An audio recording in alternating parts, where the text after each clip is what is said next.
Olá, prósperos e prósperas que acompanham o nosso Pode Prosperar.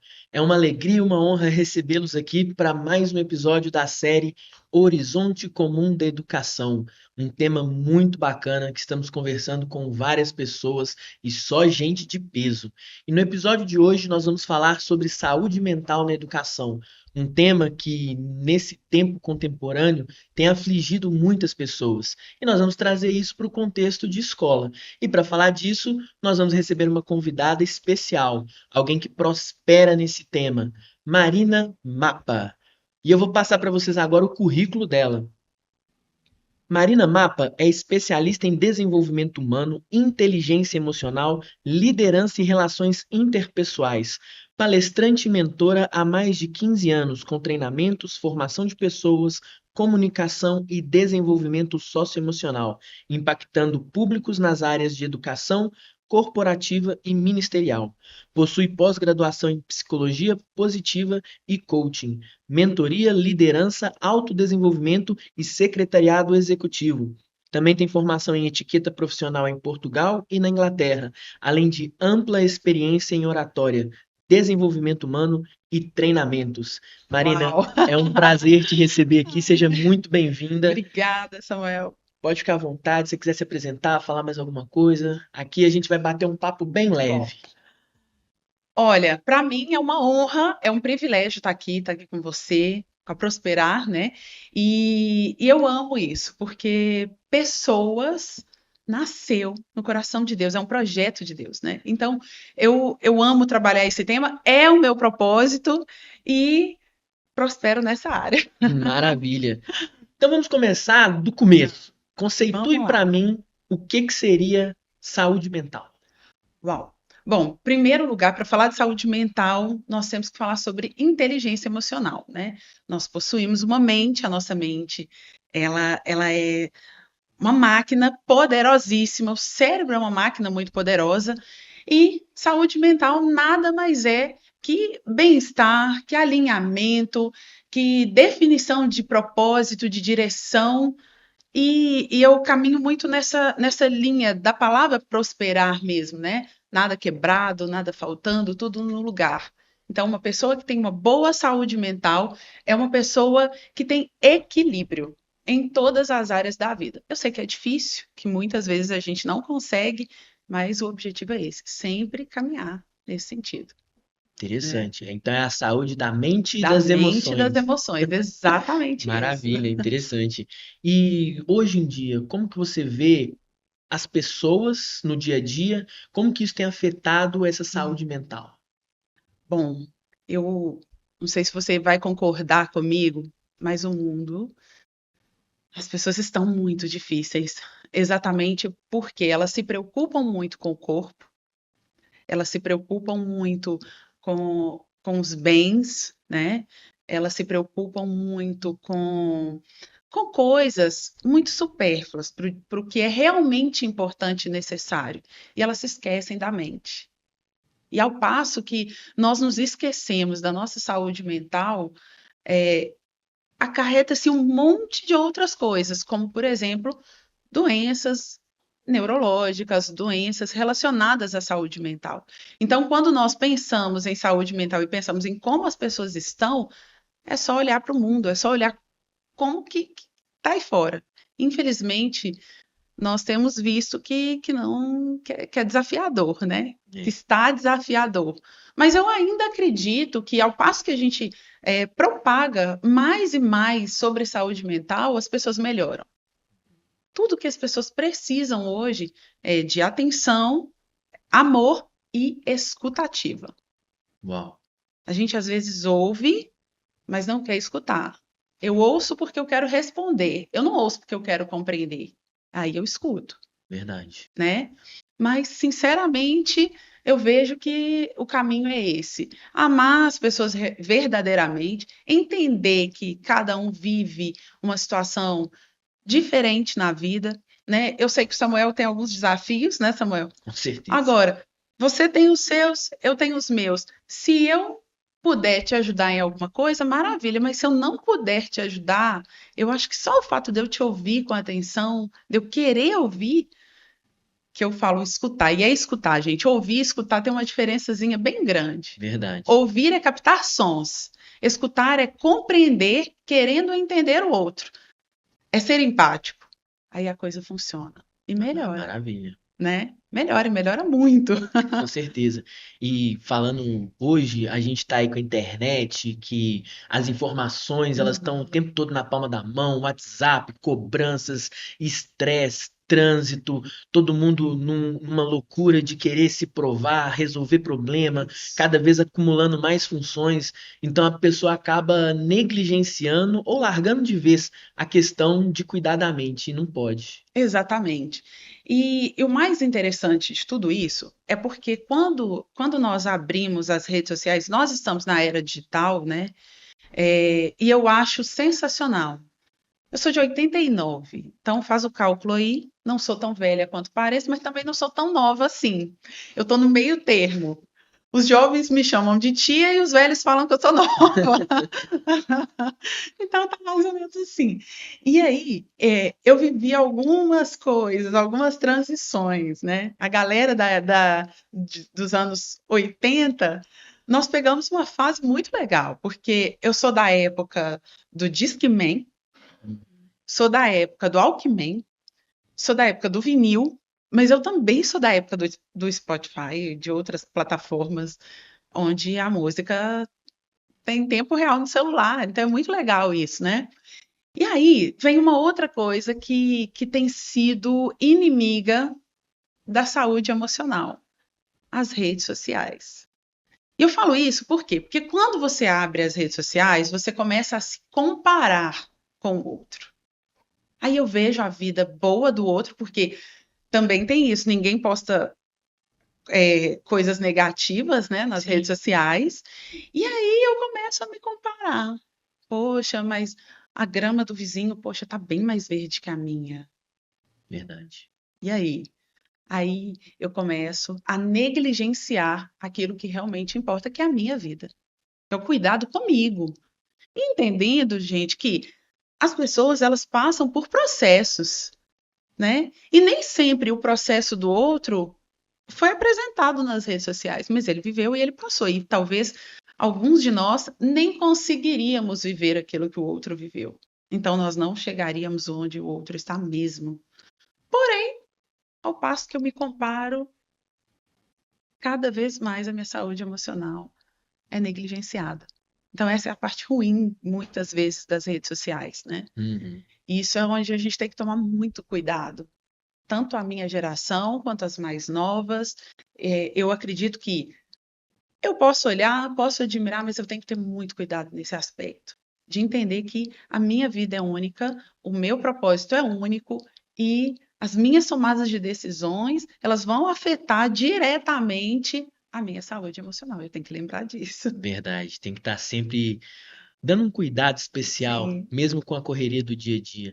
E levando para o contexto de sala de aula, como que Uhum. você vê a dinâmica do professor, que ao mesmo tempo tem que cuidar dos alunos, instruí-los, tocar o ritmo da sala? Como que ele pode lidar com a saúde emocional nesse contexto? Bom, posso te dar um testemunho bem rápido? Fica à vontade. Eu sou filha de professora, minha mãe é, tinha um amor muito grande pela profissão.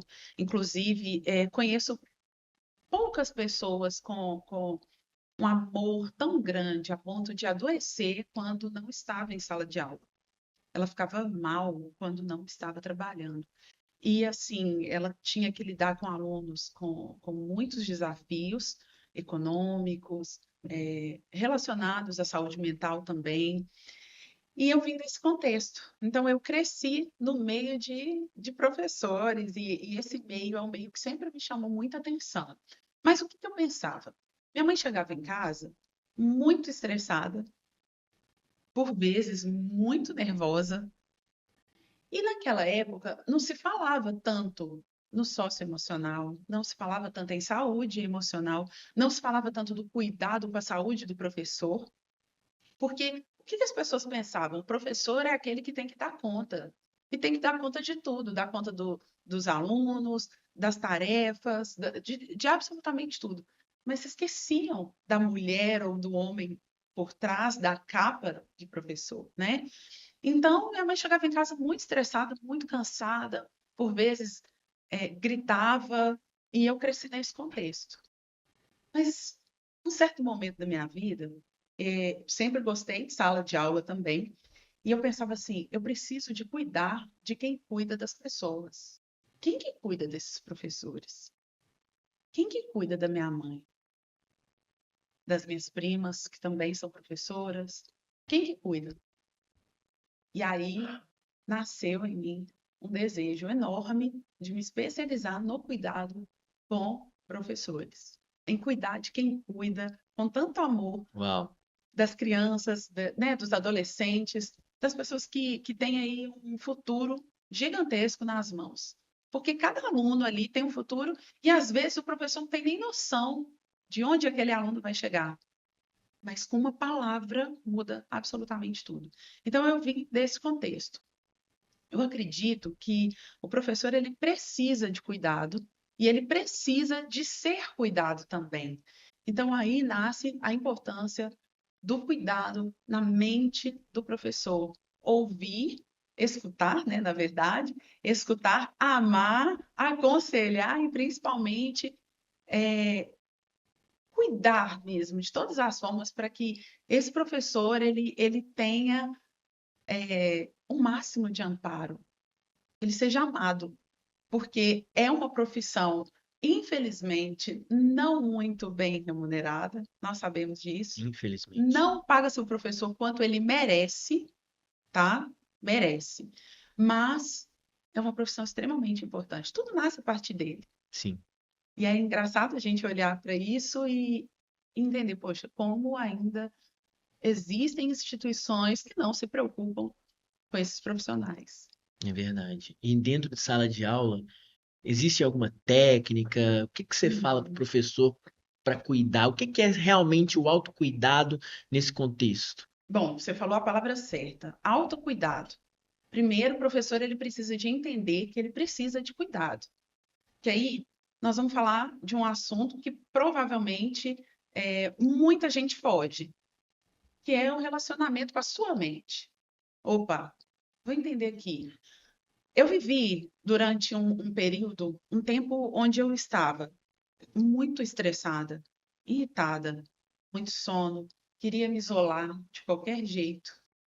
E eu achava isso extremamente normal. Eu pensava, não, eu estou trabalhando muito, então eu preciso de um tempo para mim. Eu tinha o descanso do meu corpo. Mas eu comecei a entender que descansar o corpo não é suficiente quando a mente está cansada. Vou repetir. Descansar o corpo não é suficiente quando, na verdade, a mente é quem está cansada. E aí, o que que eu entendo? Muitos profissionais, eles não sabem que estão com alguns sintomas de doenças que podem vir a agravar, gerar algo muito sério. Um exemplo, burnout, ansiedade, depressão. Marina, mas isso tudo por conta de uma sala de aula? Sim, por conta da sala de aula. E o que que eu costumo alertar os profissionais da área da educação? Autogestão. Opa, estou sentindo isso. Está na hora de eu parar. Aí eu preciso de achar uma rota. O que que eu tenho que fazer? Fugir não é a melhor opção. Então eu preciso tratar. Opa, diretora, olha, nós podemos conversar um pouquinho? Está acontecendo isso, isso e isso. Pode me ajudar? As pessoas acham, Samuel, que pedir ajuda é fraqueza. Mas pedir ajuda é um dos maiores atos de coragem do ser humano. Porque só pede ajuda quem tem coragem de se tratar e ser ajudado no processo, porque é difícil, não é fácil. Eu costumo até brincar com as alunas, né, falando que eu não sou coach motivacional, eu sou coach da vida real. Eu gosto de tratar a realidade como ela precisa de ser tratada, né? Então, a partir desse momento, eu entendo que o professor ele precisa de cuidados, mas ele precisa tem que começar por ele. Se eu não sei a hora de parar, muito provavelmente, quando isso acontecer, vai ser de forma mesmo, vai ser o corpo já dando todos os indícios que ele vai parar. Olha, ou você para ou eu te paro, É, né? E o professor tem muito isso. Eu conheço inúmeros profissionais que teve que parar por intervenção médica mesmo, senão eu ia morrer. nossa, E a gente não quer que chegue a esse ponto, né? De jamais. jeito nenhum.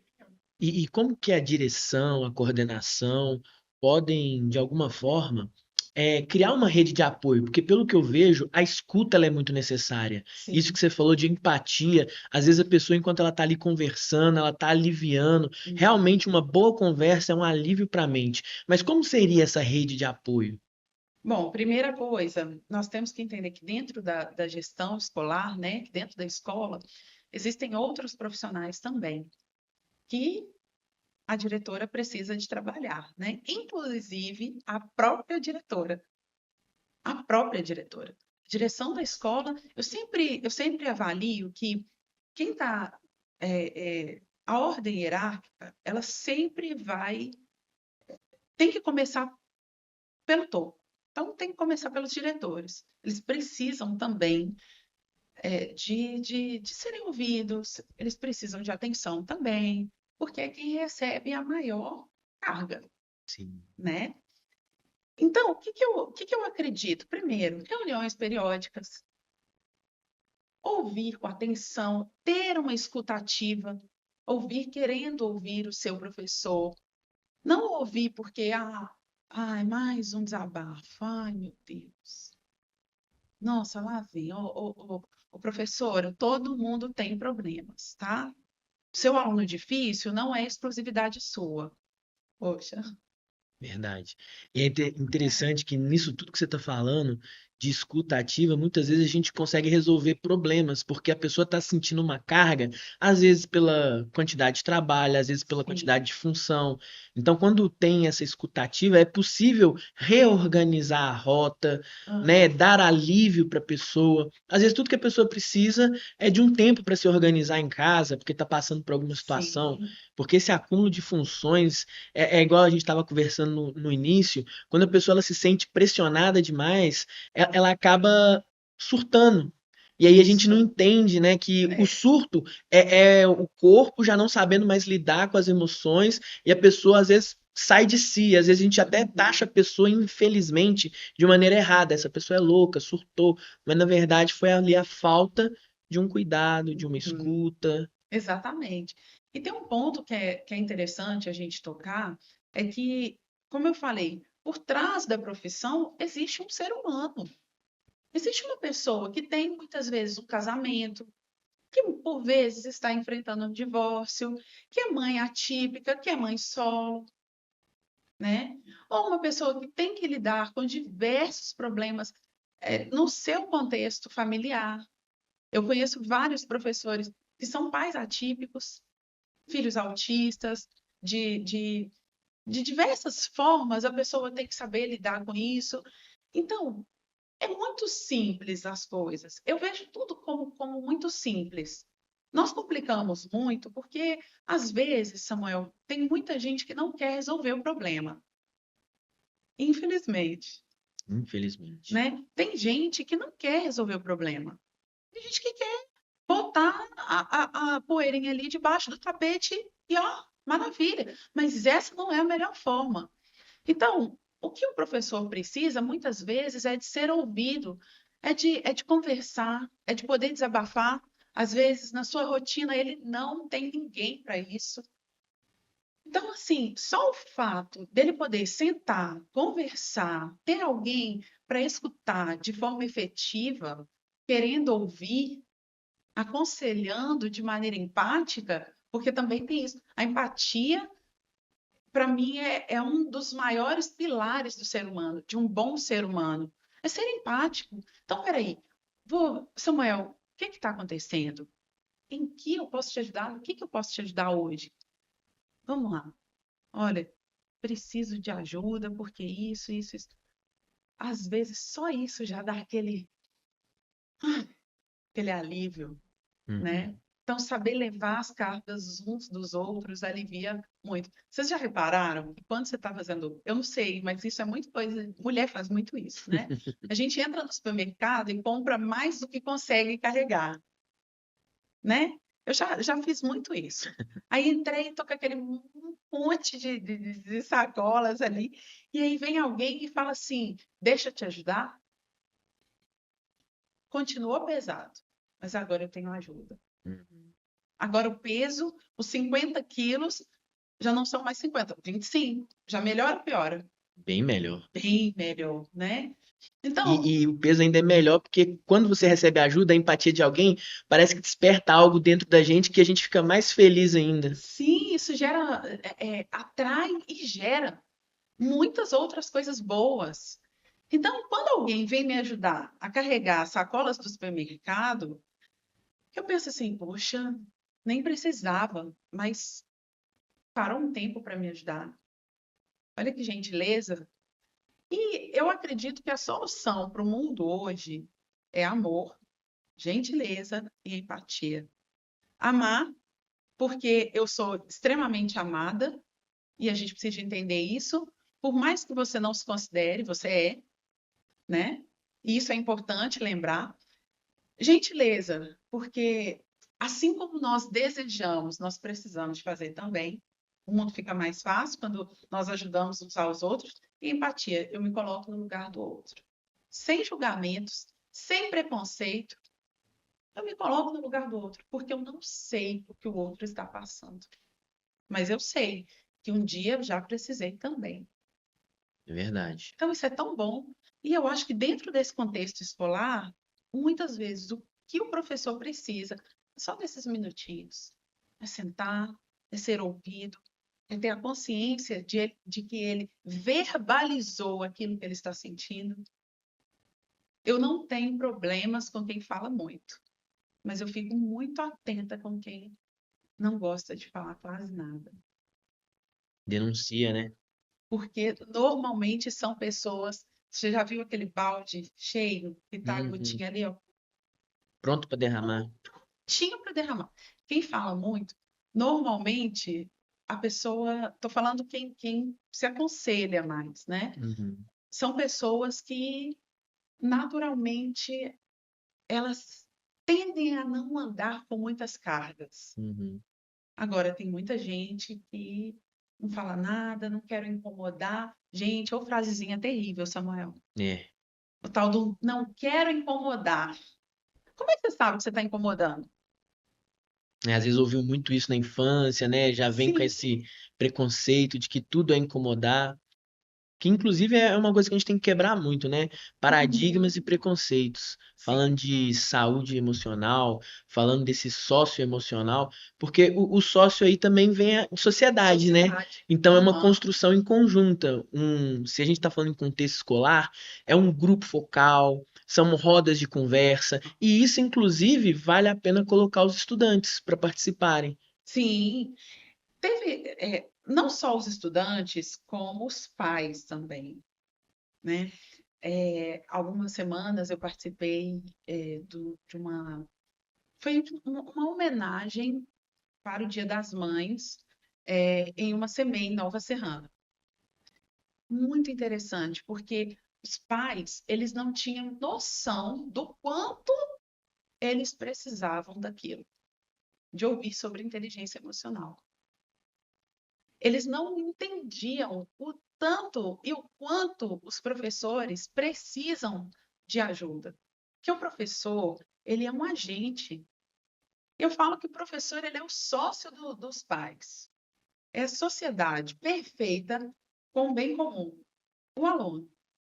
Então, ao passo que pais e professores trabalham juntos, avança. Porque aí é um segurando a ponta da alça da sacola, o outro segurando a outra ponta. Então, a carga é dividida. Mas o que que acontece muito?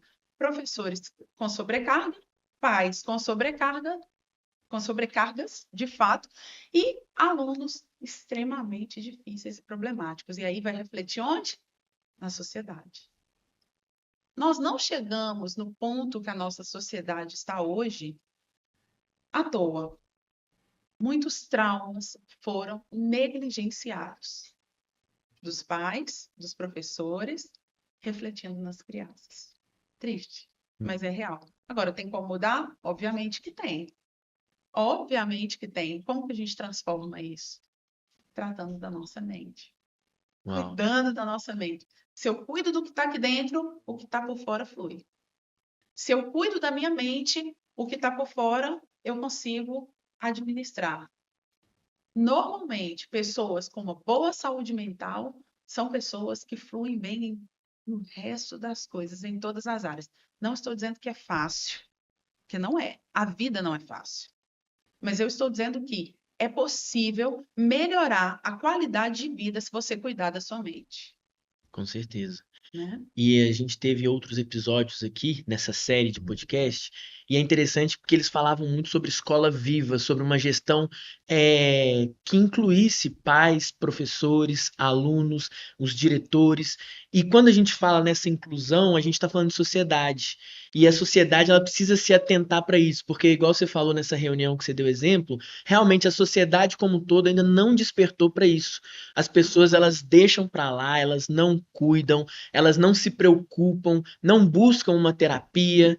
E aí a gente pode até conversar depois da facilidade ou da dificuldade de achar uma terapia, mas a escola, como um organismo vivo, ela pode proporcionar um ecossistema em que isso seja colocado no dia a dia. E ao seu ver, quais são as práticas de saúde emocional, de diálogo, que podem ser incluídas na sala de aula?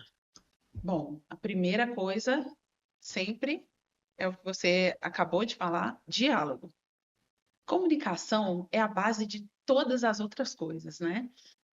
Quem se comunica, larga na frente. Vai para o início da fila, quem se comunica bem, obviamente, né? Então, eu acredito que uma boa comunicação, né? Atividades em conjunto com os pais, isso é muito legal, porque eu entendo que existem sobrecargas que o pai e a mãe, às vezes, ó, um exemplo é o divórcio. Pai e mãe divorciando, não conseguem nem sequer conversar, mas tem um filho que está ali observando tudo, e é bom a gente deixar claro, porque tem muita gente que acha que criança é boba. Não é, Criança presta atenção em tudo. percebe tudo. A criança ela Verdade. percebe o ambiente, ela percebe as energias. De fato, se você não está muito legal, o aluno chega e pergunta: tia, está acontecendo alguma coisa? Olha só. Tenho inúmeros testemunhos de professores que os alunos. Foi através do aluno que ela percebeu que ela não estava muito bem, porque o aluno observou e falou: tia, a senhora não está bem, o que está acontecendo? Um aluno, uma criança de 12 anos, gente. Que legal. Então, assim, veja como a criança, ela não é boba. A criança é muito esperta e os pais eles precisam de ter bastante atenção nisso, né? Então, a primeira prática, eu acredito, ter uma boa comunicação com os alunos, tornar algo que tem que ser feito, mas de forma mais leve, tem que ensinar, não tem? Então, dentro desse contexto, vamos tentar achar algumas atividades que, que dê para se divertir no processo. Uhum, É tão bom quando a gente consegue se divertir no trabalho, não é? com certeza. Porque trabalhar, todo mundo vai ter que trabalhar. Verdade. Agora, trabalhar com o que você ama e se divertindo é melhor ainda. Aí não é trabalho, Trabalho, não pega aquela carga de obrigatório, chato, é porque mais gostoso. é uma delícia. E assim, nós sabemos que nem todos os dias serão fáceis, né? Porém, existe leveza, pode ser leve. E como que isso acontece dentro de uma sala de aula? Simples, comunicação, diversão e, principalmente, empatia. O professor também muitas vezes precisa de entender os alunos, bem como ele é compreendido pela turma, porque sim, existe, né? E uma coisa triste, um fato triste que nós estávamos conversando aqui e eu me lembrei, existem pais que jogam seus filhos na escola, E eles acreditam que os professores precisam de dar conta daquilo que eles deixam de fazer em casa, que é moldar e formar o caráter daquele ser humano. E não é verdade isso. O aluno, ele precisa de ser auxiliado em muitas coisas em casa. E o professor, ele consegue perceber isso.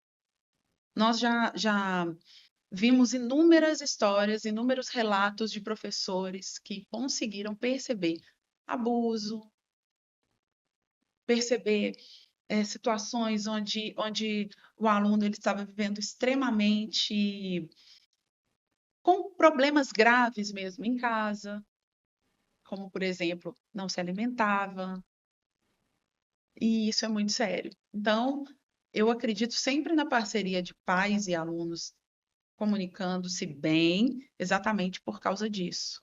A minha mãe mesmo, inúmeras vezes, eu vi minha mãe fazendo propagandas e juntando recursos para ajudar famílias de alunos, com tudo o que precisava.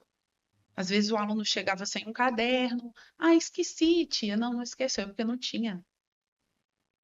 E o professor, ele tem a capacidade o dom de perceber isso. Mas se ele estiver cansado ao extremo, se ele estiver passando por uma crise emocional, onde ele não consegue cuidar nem dele, como que ele enxerga isso? É. Tá vendo como é bom a saúde emocional do professor estar bem em dia? E quando a gente fala de professores, você trazendo todas essas informações, a gente consegue dialogar mais, Sim. porque é a vida privada do professor, é a vida social do professor, é o trabalho de professor. Às vezes, na empatia, como você falou, realmente ele acaba pegando também o problema de outras crianças, de outras pessoas, e aí a gente volta naquela sobrecarga absurda que a gente acaba colocando sobre a gente no dia a dia, e se não tiver um ambiente de escuta, se não tiver pessoas para compartilhar isso, realmente fica muito complicado. Fica A pesado, né? a empatia ela é algo diferente, mas como desenvolver a empatia? Bom, primeiro, a empatia. O que é ser empático, né? O que é empatia? É me colocar no lugar do outro. Eu não preciso por exemplo, ter passado fome para saber que eu preciso de ajudar alguém que está com esse problema, né? Então, eu acredito que é muito me colocar no lugar do outro. E, gente, quando a gente fala sobre empatia, uma coisa que eu gosto sempre de lembrar é que nós precisamos de deixar os nossos achismos na gaveta quando nós estamos tratando da vida do outro. Ah, mas se eu fosse fulana, eu faria desse jeito. Ah, se eu fosse ciclano, eu fazia desse jeito. Ah, mas eu no lugar do Samuel, você não está no lugar do Samuel. Aliás, é aquilo que eu falei no início. Se eu não andei, se eu não trilhei o caminho daquela pessoa, como eu vou saber o que ela passou ali? Só tem uma forma, eu me coloco no lugar do outro. E aí eu enxergo o outro não pela minha ótica, eu enxergo o outro pela visão daquilo que o outro está vivendo, daquilo que o outro está passando.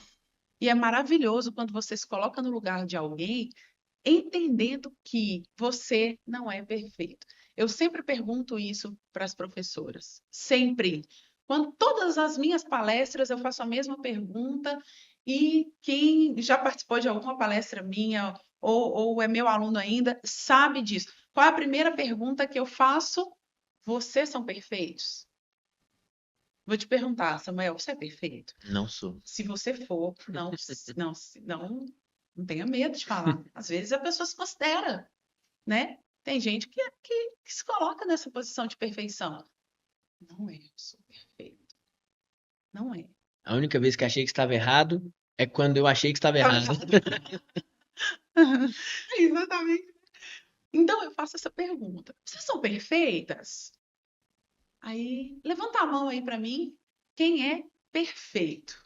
Eu quero te conhecer. Aliás, eu vou mandar o seu nome lá para o Vaticano, para o Papa Leão, porque você precisa de ser canonizado. Santo, perfeição em pessoa. Que isso, né?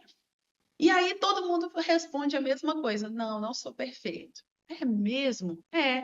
Ah, então quer dizer que você erra. Samuel, você Com erra, né? certeza. Eu erro também. Então por que que a gente não perdoa o outro? Por que que nós julgamos tanto o outro? Por que que nós nunca nos colocamos no lugar de dor dos outros? Se nós precisamos também disso.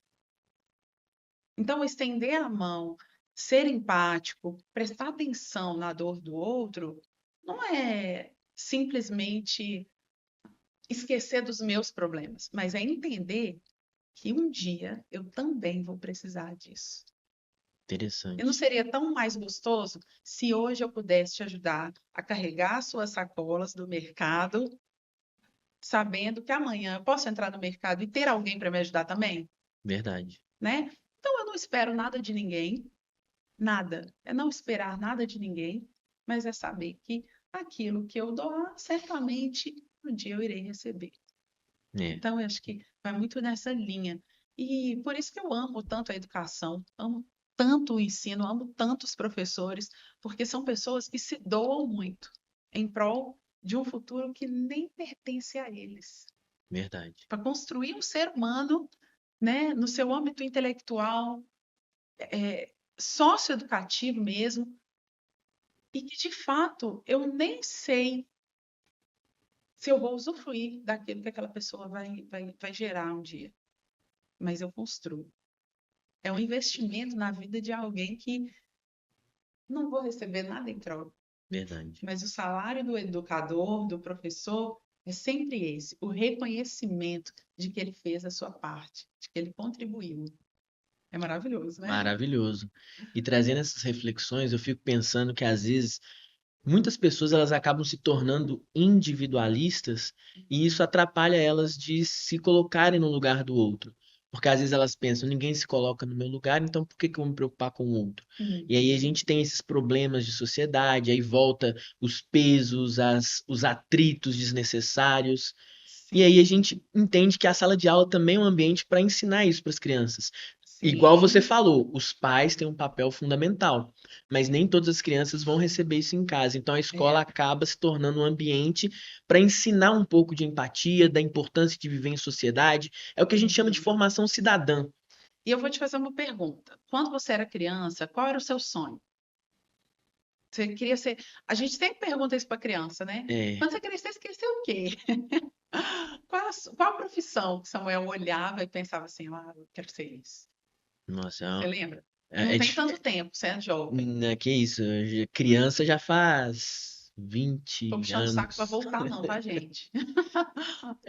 Mexer com sonhos é interessante, né? Eu acho que eu já quis ser muita coisa, mas eu lembro que quando as professoras perguntavam isso, eu falava feliz.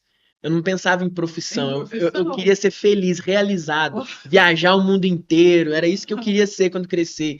Nunca falei de profissão porque eu não me via limitado a uma Ah, uma profissão. profissão. Mas você conseguiu ser Uai, feliz? tô sendo feliz a cada dia. Às vezes fica triste, Às vezes. mas aí a gente vai gerenciando, né? Sabe por que eu te fiz essa pergunta? Porque normalmente as crianças elas respondem muito com base naquilo que elas admiram. Hum, Por exemplo, eu queria ser neurocientista. Eu nunca. Você entendeu que eu nunca fugi muito de escola, né? sim. Eu queria ser cientista, neurocientista. Eu queria mexer com o cérebro, com a cabeça. Eu queria entender o que que tinha lá dentro. Aí o que que eu fazia? Eu pegava as minhas bonecas, inclusive eu queria mandar um beijo para minha irmã, porque eu estraguei inúmeras dela, Meu Deus. inclusive as que ela mais gostava. E aí eu abria para ver o que que tinha dentro das bonecas, dentro da cabeça das bonecas. Eu queria entender o que tinha lá dentro. Olha para você ver. Aí depois eu queria ser professora, sempre quis, mas isso estava assim, sempre muito firme em mim. E por que que eu perguntei sobre isso? Porque quando a gente é criança, nós temos os nossos sonhos tão inocentes e intactos, e por conta dos traumas, por conta das responsabilidades que a vida vai gerando, nós vamos nos perdendo no meio do caminho. E aí, muita gente faz o que sobrou, não faz o que sonhou, faz o que sobrou. Ah, sobrou para mim ser professor. Mas uma coisa a gente precisa entender nesse processo. Às vezes eu posso pegar aquilo que sobrou e transformar no meu maior sonho. E aí, quando eu trabalho com responsabilidade, entendendo que eu vou inspirar pessoas, a minha vida flui melhor. Então, por exemplo, eu não fiz, né? Eu cheguei a fazer vestibular para medicina, não quis entrar porque eu não sabia no meu sonho de criança que neurocientista tinha que mexer com cadáver. Gente, olha a minha inocência. É lógico, médico também, né? Medicina. E aí, a primeira vez que uma amiga compartilhou comigo, olha, eu tô indo no IML hoje, nós vamos lá porque nós vamos ter uma experiência no laboratório, não sei o quê. Começou a me falar e eu tô assim, eu vou desistir desse negócio de medicina agora. E aí nunca mais eu quis nem chegar perto. Hoje eu estudo informalmente, óbvio que eu continuo amando o cérebro, continuo amando a neurociência, mas hoje bem de longe. Nada de ter que tocar em sangue, não, não. Aliás, para tirar sangue é um tormento. Nossa. Mas por que que eu estou falando isso? Porque nós precisamos de entender que, às vezes, os caminhos que a vida nos leva, ele pode ser transformado por algo extraordinário.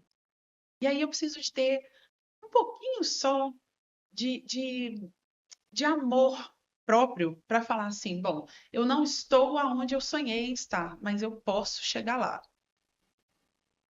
Eu vejo muita gente abrindo mão com muita facilidade dos sonhos porque é difícil. Deixa eu te dizer uma coisa, alcançar um sonho é difícil, mas acordar 5 horas da manhã para trabalhar também. Você só vai escolher o resultado final, né? Verdade. E a partir disso, eu tenho que entender. Sala de aula é desafiador? Sim, mas é uma profissão que tem tantas outras recompensas. Por que não ser feliz no processo, né? E quando você está em uma escola, como nós já até falamos aqui, mas quando você está em uma escola onde os gestores, os coordenadores, os diretores entendem que a saúde emocional do professor não é balela, não é algo secundário, não é algo mais ou menos, é algo importante, aí sim, porque a melhor coisa para um profissional é ser reconhecido no seu ambiente de trabalho. Que profissional que não gosta do chefe chegar e falar assim: olha, parabéns, você está atuando muito bem. Com Que certeza. professor que não gosta de ter um elogio dos pais? Eu, particularmente, eu amo receber elogios, mas eu entendo que existem críticas também. É uma construção. E tem uma frase que eu ouvi há muito tempo que diz o seguinte: que as estrelas só brilham quando o céu está escuro. Uhum. Quando você olha durante o dia e não vê nada, né? Não vê as estrelas, elas continuam lá brilhando. Elas estão lá. Maravilha. Mas quando o tempo fecha, quando as nuvens vêm, o dia fica escuro, você consegue ver. Olha, tem uma estrela ali. E é ali que nós conseguimos avançar. Então, eu queria deixar de coração uma mensagem para as diretoras de escola, para os gestores. Abracem os professores, por favor. Trate o professor como parte essencial e importante. Ele não é mais um, ele é único. Se todos os empresários, diretores e gestores entendessem que o ativo mais importante que ele tem dentro do contexto são pessoas, uau! Resolveria muito problema. Muito problema, porque a grande parte das pessoas não saem de uma empresa pelo salário. Ah, o salário, horrível, meu salário.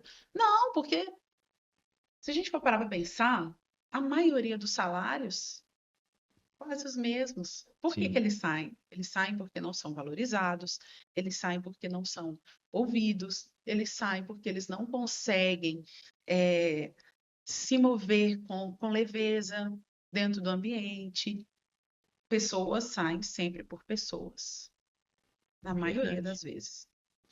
E dentro disso, você falando, né, com as diretoras, com a gestão, esse momento é muito importante. Mas qual que é o limite? que a escola deve tratar isso dentro de sala de aula, dentro do seu contexto? Tem um limite que você fala, olha, daqui para lá já não é mais a escola. Uhum. Bom, nós precisamos de identificar quais são aí os sintomas que já precisam de intervenção médica, né? Porque um cansaço, uma irritação, uma ansiedade, não estou minimizando, mas estou falando que dependendo do nível, do grau, é uma conversa, como nós já falamos aqui. É só escutar, é ter um bom diálogo, é conversar, é ajustes que a diretora consegue fazer, né? Opa, peraí, não, então isso aqui a gente pode mudar, né? Então vamos mudar aqui. E a partir disso, ela consegue mexer. Agora, se você percebe um quadro mais grave, choro, irritabilidade demais, em excesso, situações adversas, incluindo pais, porque muitas vezes isso acaba acontecendo, o professor acaba ultrapassando limites dentro da sala de aula. Aí eu já acredito que a escola tem que dar lugar ao profissional da saúde, com toda a certeza do mundo. E uma coisa legal que eu vi uma escola fazendo, e eu acho muito legal. Eles fizeram uma parceria com uma universidade de psicologia e os alunos de psicologia faziam trocas com os professores. Por exemplo, eles tinham dias onde eles atendiam os professores, ouvindo os professores, fazendo ali sessões de terapia mesmo. E, em contrapartida, os professores mostravam para aqueles alunos de psicologia como que funcionava uma sala de aula de fato. E lá foi tão legal a experiência porque eles conseguiram identificar alunos com vulnerabilidades e professores com casos assim extremos. Então isso é muito legal também. Quando a escola ela consegue parcerias, ela tem esse pensamento de tratar como prioridade, como eu falei, o ativo mais importante que ele tem ali, que são as pessoas. Recursos, Samuel, são muito bons, né? Com certeza. Toda empresa gosta muito. Gente, um empresário bem-sucedido, ele trabalha muitas vezes com lucro, não é? Olha, que bom que ele pode viajar, que ele pode sair, mas é muito bom também quando ele olha para o funcionário e pensa assim, poxa, essa pessoa atende bem, né? Poxa, essa pessoa é dedicada. Por que não elogiar? Por que não mimar um pouquinho? O mundo tá pesado, Muito. tá muito pesado, né? Então, qualquer coisa que torne isso um pouquinho mais leve, eu acredito que é um bom avanço. Já é, já é ótimo, é suficiente, muitas vezes, né? Interessante. Então, o socioemocional é como se fosse um primeiro atendimento. E aí, Sim, depois, evoluindo casos, a pessoa procura um psicólogo, um psiquiatra. sim.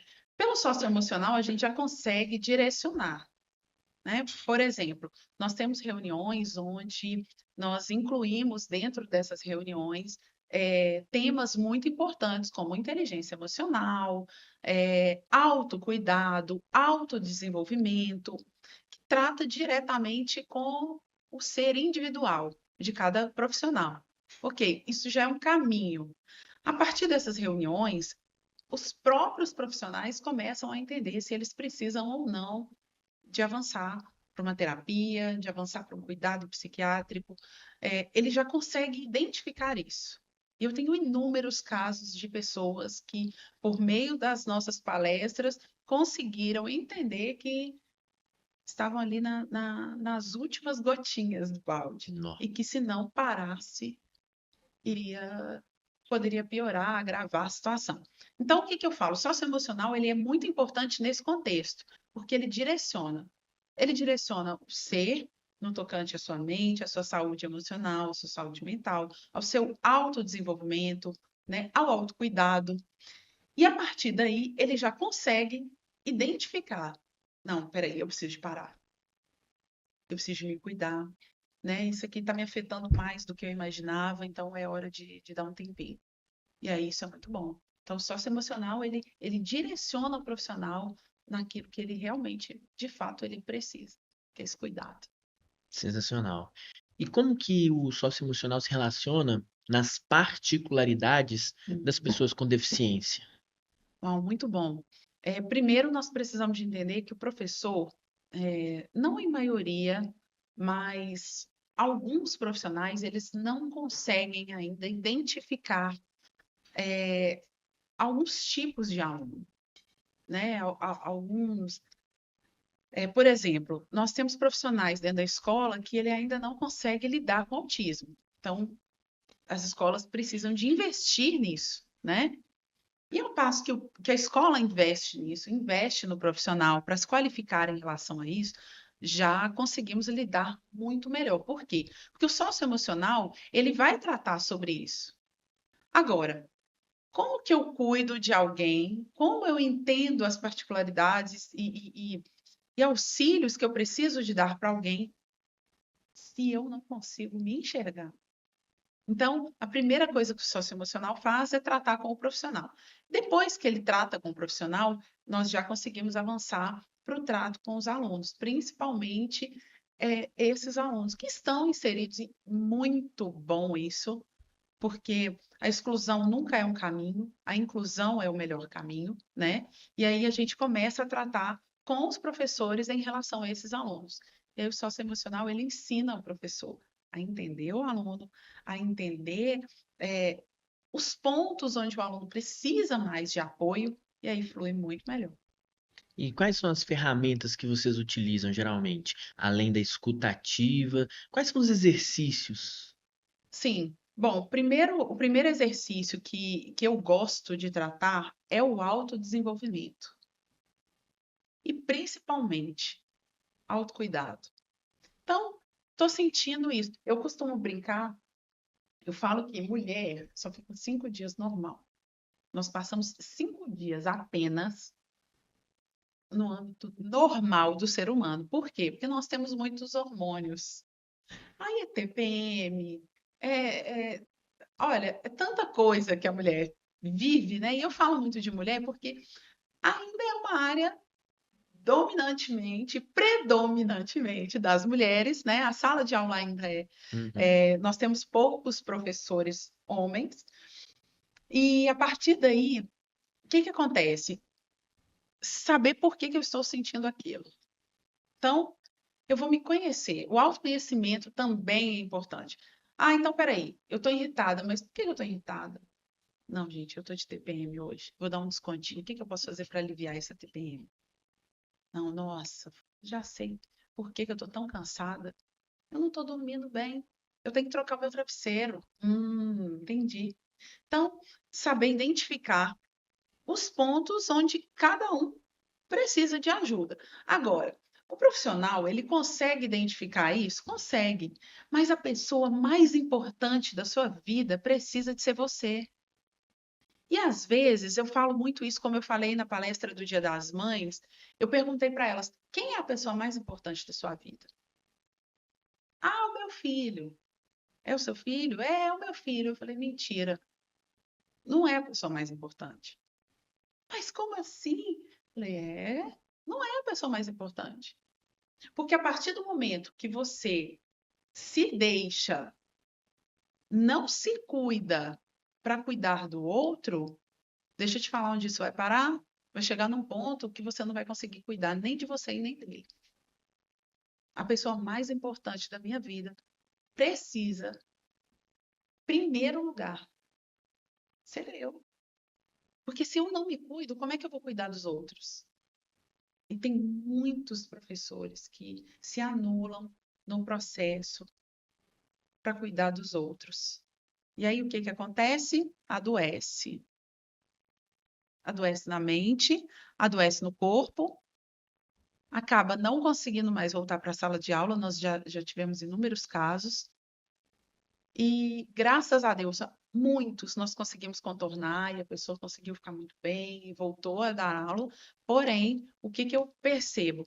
Que se eu não tiver autocuidado, se eu não começar a me enxergar, a tirar um tempinho para mim, eu não consigo cuidar de ninguém. Isso reflete na minha casa, na criação dos meus filhos e na escola. E aí, a estrutura que me segurava, que me mantinha, é completamente abalada.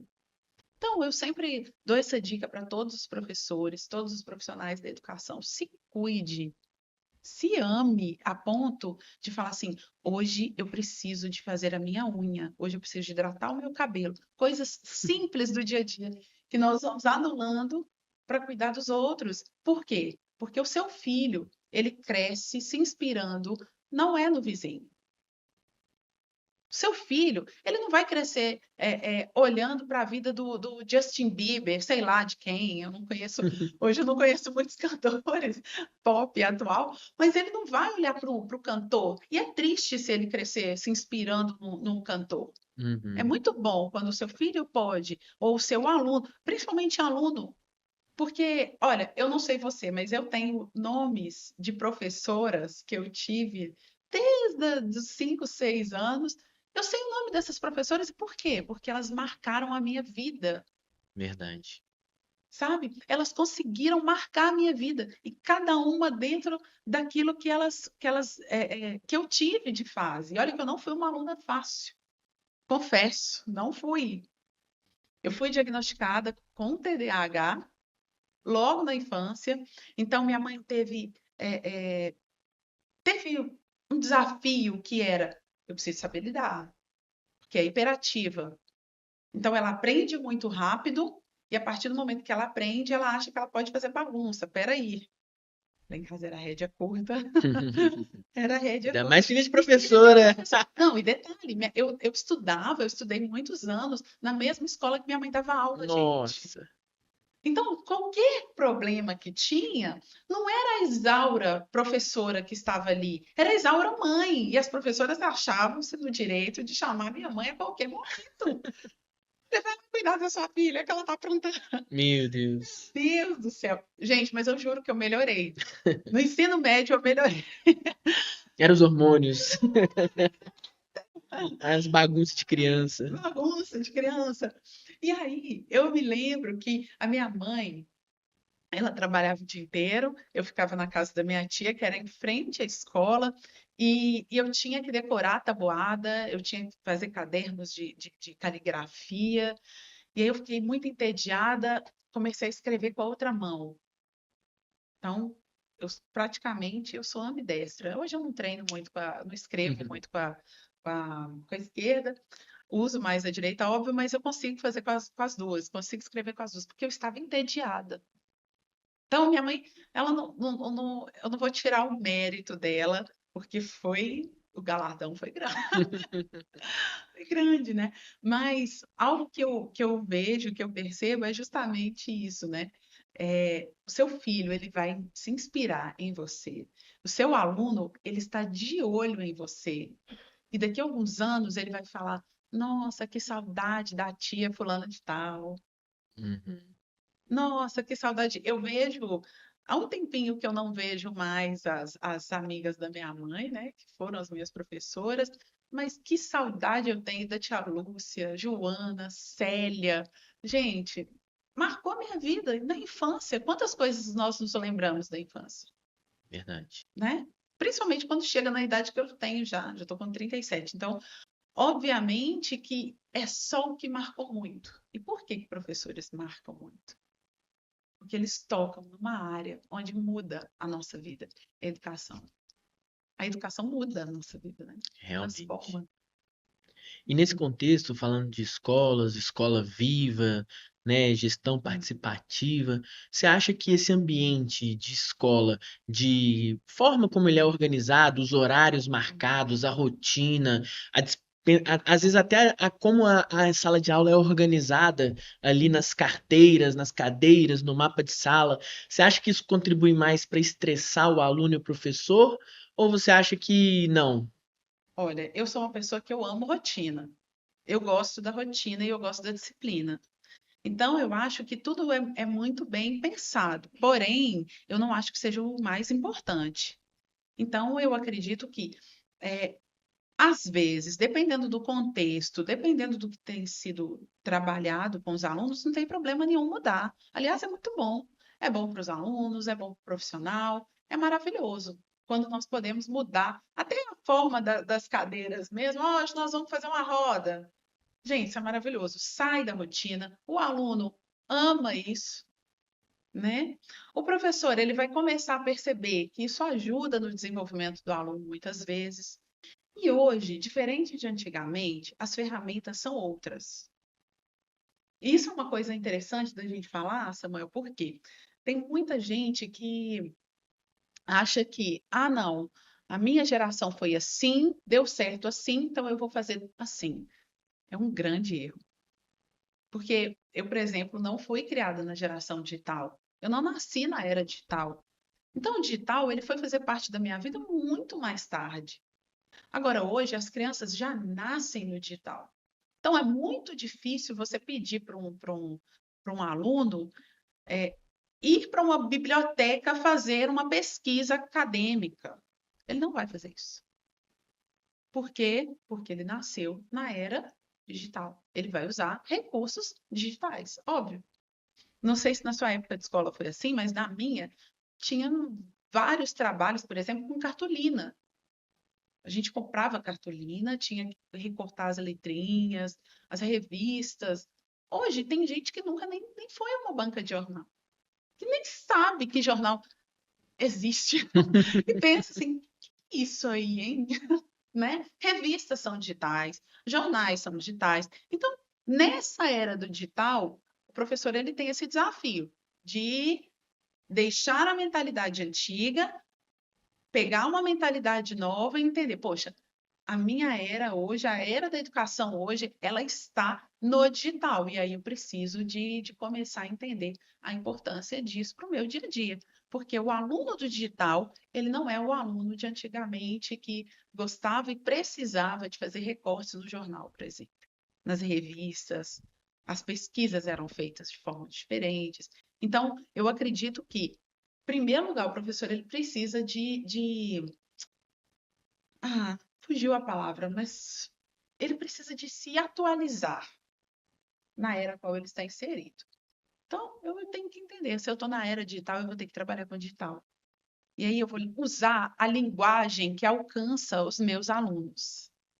E eu falo muito sobre isso também. Eu preciso de usar a linguagem certa para o público que eu estou trabalhando. Então, não adianta o professor, de forma erudita e clássica, chegar numa sala de aula com crianças de 8 anos e achar que eles vão aprender dessa forma, porque muito provavelmente eles vão ficar entediados, vão ficar chateados e não vão conseguir aprender quase nada. Então, eu acredito que sempre é se atualizar, alcançar o coração das pessoas por meio da comunicação. Isso é muito válido. Com certeza. E já aproveitando esse gancho final que você falou, como que as tecnologias elas podem ser Uhum. aliadas? Porque a gente falou que as redes sociais criam ali uma dependência, um nervosismo, Uhum. os jogos também estão sendo pautados aí com grande dificuldade, jogos violentos principalmente. Meu Deus. Dá para conversar bastante sobre essa questão. É verdade. Bom, em primeiro lugar, eu acredito que quem tem que vigiar os filhos são os pais, né? E, infelizmente, o pai e a mãe que está trabalhando de forma integral, ele não tem condições de ficar o dia inteiro vendo o que que o menino está vendo. Infelizmente, gente, vamos ser realistas. Nós temos mães que são donas de casa, maravilha, elas conseguem alcançar melhor essa parte de tecnologia em relação aos filhos, mas a maioria não. A maioria não. Então, existem bloqueios que podem ser colocados de acordo com a faixa etária. O comportamento da criança denuncia. Quer ver um exemplo? As músicas que eles cantam normalmente remete ao que eles estão assistindo, né? Então, eu estava vendo um caso até de um adolescente de 14 anos que começou a namorar com 8 anos por meio de um joguinho. A mãe nem sabia que aquele joguinho tinha um chat e que o filho estava se comunicando por esse chat.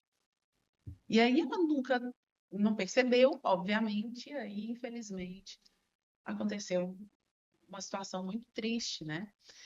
Então, eu acredito, primeiro, pais e professores, eles precisam de começar a ser aliados e apaixonados pela tecnologia. Eu costumo brincar dizendo o seguinte: qual a matéria que você menos gostava na escola? Menos gostava? Geralmente era matemática, que era a mais morosa, a mais metódica. Chata, matemática, é sempre a matemática, gente, a maioria. Mas se eu falar com você assim, não, 2 mais 2 são 5, Tá errado. tá errado? Sério? Não, você tá equivocado. Pensa bem aí, 2 mais 2 é igual a 5. Com certeza não. Não, mas você não gostava de matemática, Uhum. mas você aprendeu. Então, você é inteligente o suficiente para saber que 2 mais 2, 4 e não 5. O que que acontece? As pessoas não gostam de um determinado assunto e, por isso, elas não se interessam em conhecer o assunto. E aí elas ficam reféns de quem sabe e entende daquele assunto. Vou dar um exemplo: política. As pessoas não gostam de política e não sabem política. E aí elas ficam reféns de quem sabe e gosta. Porque tudo aquilo que eu não tenho conhecimento me escraviza ou me aprisiona em alguma área. Por isso eu posso não gostar de tecnologia, não tem problema nenhum. Não tem problema nenhum o pai falar assim: ai, não gosto de IA, ai, eu não gosto de YouTube, ai, eu não gosto de Instagram, não gosto de redes sociais. Beleza, mas seu filho gosta. E até onde vai o seu interesse em entender que, se você não souber minimamente do que se trata, você pode futuramente ter um problema sério. Isso é importante. Então, eu acredito que nós precisamos de estudar esses assuntos, de nos atualizarmos sobre esses assuntos, porque, ó, tá batendo na porta e já chegou. Essa é a geração tecnológica. Essa é a geração que vai usar IA para tudo. Essa é a geração que se conecta com muita rapidez, se conecta com muita facilidade. E se pais e professores não se atualizam sobre isso, eles vão ficar para trás na educação do filho. E aí, quando quiser puxar a cordinha, vai ser muito tarde. Muito tarde. Então, eu acredito que, filho, o que que você está vendo? Ah, mãe, uma nova plataforma aqui da escola. Ah, é mesmo? Me ensina. Nossa, nunca vi essa plataforma. Me ensina, você pode me ajudar? É muito legal quando você instiga a criança a pensar e deixa a criança te ajudar também nisso. Gente, eu tô falando de crianças, mas eu conheço muitos pais que falam assim para mim: ah, eu vou evitar a tela o máximo que eu puder, não vou dar tela de jeito nenhum. Mas aí chega na escola, o aluno não tem contato com o computador, ele tem contato com o tablet.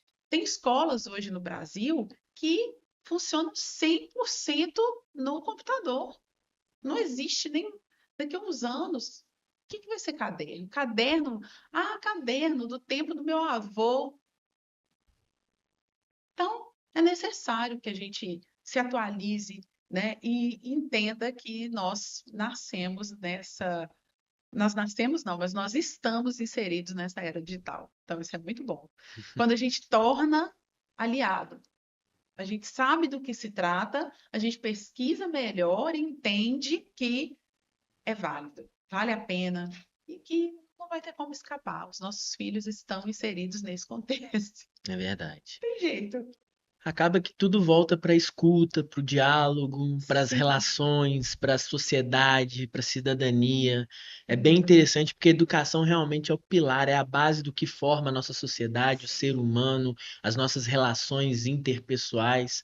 E com o socioemocional a gente ganha mais uma ferramenta para Uhum. poder mediar conflitos, evitar complicações no dia a dia e principalmente para cuidar da saúde. Porque o Exatamente. que você falou é real, o corpo sente. Se a mente tiver dando problema, o corpo sente. É o psicossomático, né? Sim, Aí a pessoa acaba indo para uma cama de depressão, sim. acaba surtando e cometendo coisas que elas nunca faria, e Aham. tudo isso precisa ser levado muito a Muito sério. a sério.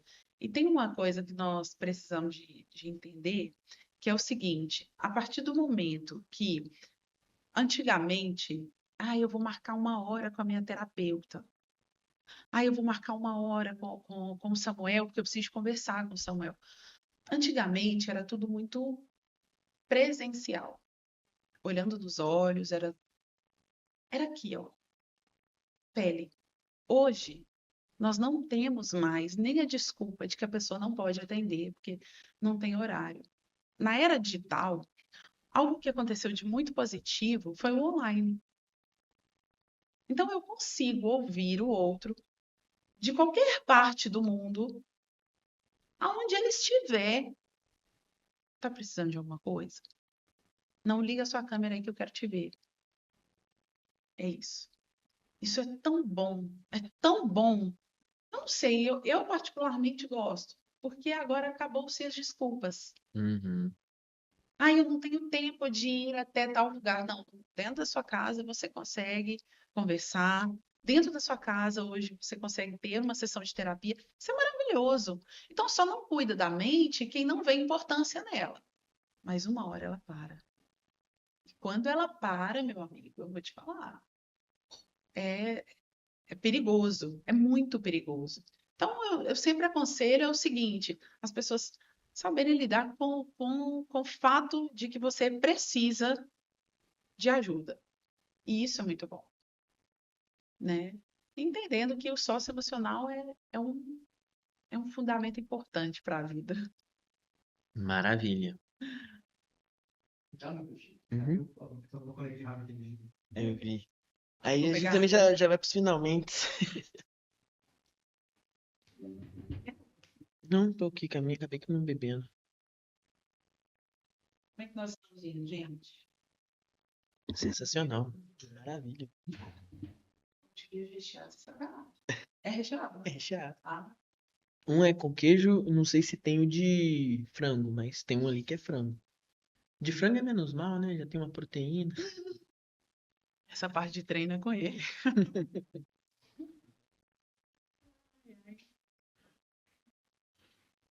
Eu terminei falando maravilha. E aí eu já vou pro finalmente. A hora que você falar. Marina, foi um prazer recebê-la aqui. Obrigada. Conversa maravilhosa. Pude aprender bastante e pode ter certeza que eu vou começar a parar mais no meu dia para cuidar da minha saúde Saúde. mental. Samuel, eu quero te agradecer de coração por essa oportunidade, por esse tempo de qualidade, né? Eu quero deixar também um abraço aqui.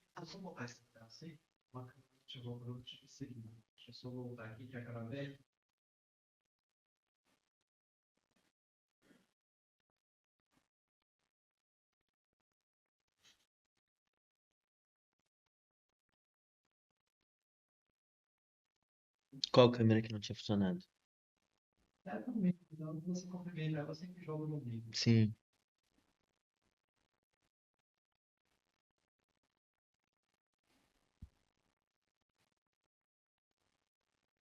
conectou.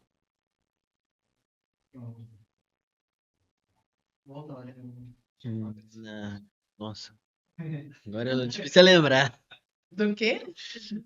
da despedida. Ah, vamos de novo. Não, eu gostei, eu queria lembrar como é que eu fiz, que eu falei que eu ia cuidar da saúde. Você ia Foi falar bem. mais, ia cuidar mais.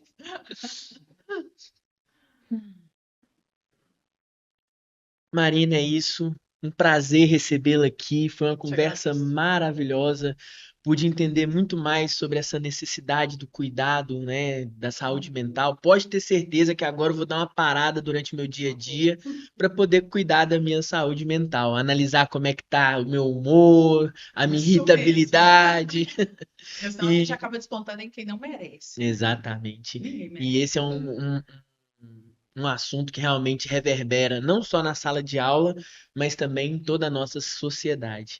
Então foi um prazer recebê-lo aqui e pode ter certeza que dentro em breve a gente marca outro Ah, podcast. eu que quero te agradecer de coração, agradeço imensamente essa oportunidade. Eu quero deixar aqui um beijo especial para todas as professoras e professores desse Brasil, principalmente para as professoras do socioemocional, que eu trabalho, que eu lido todos os dias. Eu quero mandar um beijo para vocês. Eu quero dizer que vocês são importantíssimas. Quero dizer que eu amo vocês, diretoras também, e que eu entendo vocês e sei que o trabalho de vocês não é em vão.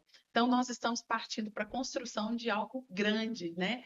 E eu acho que esse podcast tem tudo a ver com isso, né? Não, ninguém consegue fazer nada grande sozinho, e que bom que vocês estão aqui para isso, para construir juntos conhecimento, sabedoria e maturidade, porque ao passo que nós nos conectamos, trocamos essas informações, essas experiências, nós crescemos um pouquinho mais. Então, valeu muito a pena estar aqui. Maravilha. Realmente, o Pode Prosperar tem essa ideia de mostrar para as pessoas que elas podem prosperar, que a educação é a base. E aproveitando esse momento, deixa pra gente uma indicação de livro, filme, série que você acha que conecta muito bem com esse sócio emocional, com escola. Olha, eu particularmente, eu amo ler.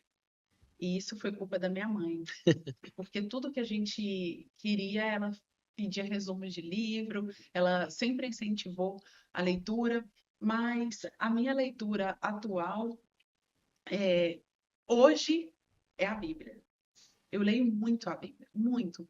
E eu entendo que é uma leitura importante, porque eu poderia falar diversos livros aqui de autoajuda, mas se eu não tiver a ajuda do alto, eu não consigo nada. Para mim é um pilar. A fé é o maior e melhor pilar que a gente pode ter na sua caminhada e no seu dia a dia. Então, se você puder ler, leia e leia com querendo escutar, querendo aprender.